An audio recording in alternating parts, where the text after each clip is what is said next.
Welcome to another episode of the Cat Breeding for Beginners podcast. I'm Pamela and I breed British Shorthairs in Perth, Western Australia. I have a real passion for cat breeding and exhibiting, and I want to share my knowledge and experience with you.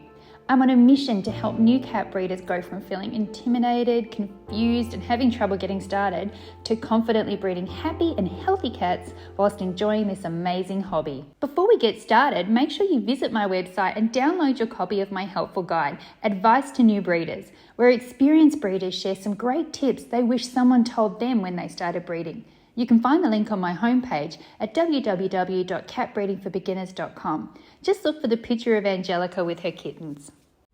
It's raining here today. I'm not sure if you can hear the rain in the background, but it is quite a cold day in Perth. And we don't get cold days very often, but when it's cold, it is cold.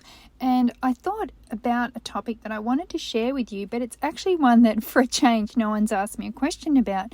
That's not to say they won't in the future though. Now I talk a lot about stud cats, and I also talk about having my cats in outside cat runs. And my cats have some really big outside pens that they can hang out in. They've got shelves, they've got cat wheels, they've got a lot of things out there. They can see the birds, they can see the garden, they can see us through the window as well.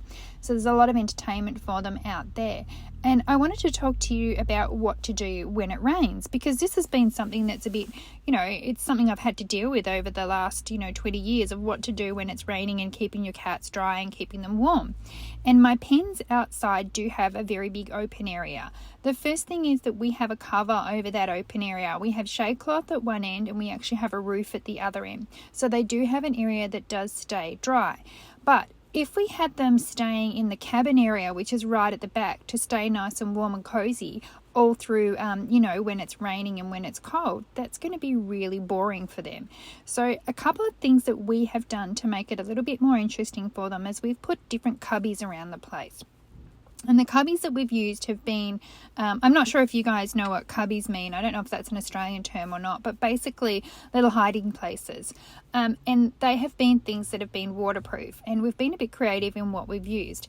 Now, the first thing that we used were very small wooden dog kennels, and these actually lasted a good 15 years before the cats finally scratched them so much that they fell apart.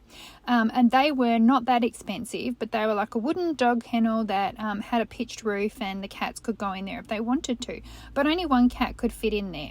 And there was a little bit of a drawback with the roof as well, which I'll get to in a minute.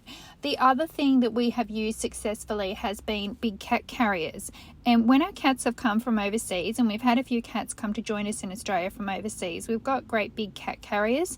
So we've repurposed them as cubbies in the cat pens, because they're plastic and metal, and so therefore they're fine to be out in the weather. We did have to drill holes in the bottom of them though, because having mesh sides on them, which cat carriers do, they did let water in and water would pool in the bottom of them. So we have actually cut holes in them, drilled holes in them so that they do drain and the cats can then go in them. The other thing that we've used has been a dog kennel. This is the latest version, and it's another dog kennel, and this dog kennel actually has a flat roof. So if you can find the ones that are kind of like a rectangle with a flat roof, and then they've got a little hutch, a little area for the cats to actually go in, they're great. If you get the large ones, they're even better, because a couple of cats can go in there at the same time, and you can even use them as a litter tray area as well. A litter tray area that can be in part of the pen and getting it out of there. For us, having them in the back area where they've got their sleeping quarters, having all the litter trays and everything not in there is a great idea, because it gives them more space. So you can put these into one of the covered dog kennels. And we've got them at the moment, and we bought them from Bunnings. So if you're in Australia, that's a big hardware, big box store that we have here called Bunnings. And they come flat packed, and you put them together, and then they have a flat roof. They're kind of like the orangey looking wood with the green roof. I'm sure you're probably familiar with them. They get used for chicken coops, the same type of wooden covering as well.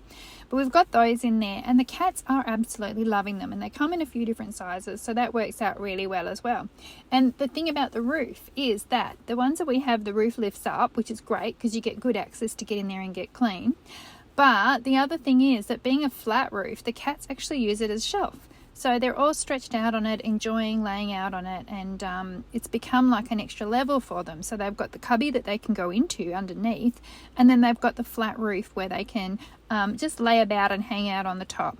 So there's some practical ideas that you can use in your cat pens, and I actually believe in recycling things. Maybe you've got a kid's toy box that you can cut a hole in. Maybe you've got some plastic containers that have got lids on them, like I use for birthing boxes. They would be great outside as well. The plastic will break down in the sun eventually, but they are waterproof and they are able to be out in the weather.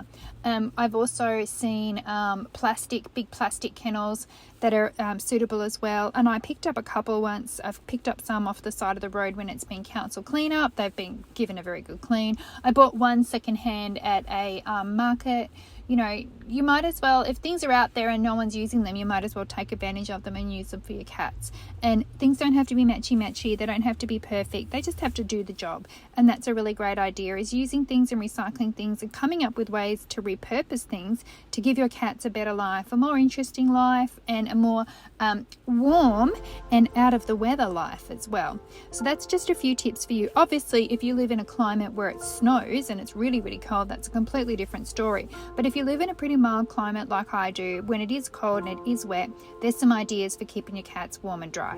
Okay, hope that was helpful. Thanks for listening. Make sure you visit www.catbreedingforbeginners.com, where you can find articles, guides, courses and more. Plus, make sure you check out my amazing New Cat Breeders Club. It's a supportive space where new cat breeders can learn, share and help each other. I only take new members a few times a year, so sign up to make sure you don't miss out.